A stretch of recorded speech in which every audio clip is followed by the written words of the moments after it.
Number 6. The nurse is caring for a post-operative client who is receiving demand dose hydromorphone via a patient-controlled analgesia or your PCA pump for pain control. The nurse enters the client's room and finds the client drowsy and records the following vital signs. So tignan natin ang vital signs. Kung abnormal siya, dun mo lang siya i-underline para hindi ka malito. Okay, temperature of 36.2, normal. Pulse of 52. Okay, mababa. So underline natin. Blood pressure of 101/58, normal. Respiratory rate of 11, normal or abnormal? Respiratory rate is abnormal kasi masyadong mababa. Okay? And SpO2 of 93% on 3 liters of oxygen via nasal cannula. 93% of SpO2, is it normal or abnormal?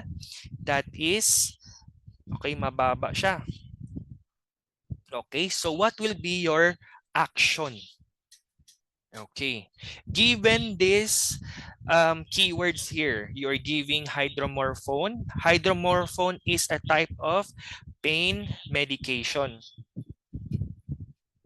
Okay, yung pain medication na yan ay nakadilute. Okay, nakadilute siya sa isang usually normal saline na bottle, and nakakabit siya sa PCA na tinatawag or your patient-controlled analgesia.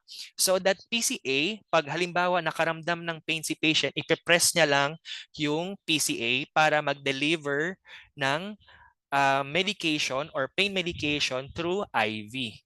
Okay. Now, in this case, naging drowsy si patient, bumababa ang kanyang heart rate at ang kanyang RR. Ibig sabihin na sobrahan siya ng pain medication. So, what will be your action? The answer here is letter B. Attempt to arouse the client. Now, pag ganito ang case, no, tinatanong sa inyo sa board exam, what should do or what action should the nurse take next? Okay, you have to check first if meron kayong dyang nursing independent action. Independent action. So check mo muna kung pwede kang or may pwede kang gawin dyan as a nurse. Okay, dapat guided ka sa mga scope of responsibilities ni nurse. So everything that covers from assessment, okay, down to your evaluation, kung ano yung pwede mong gawin, yun ang gawin mo. So in this case, you can try to attempt to arouse the client first. Okay.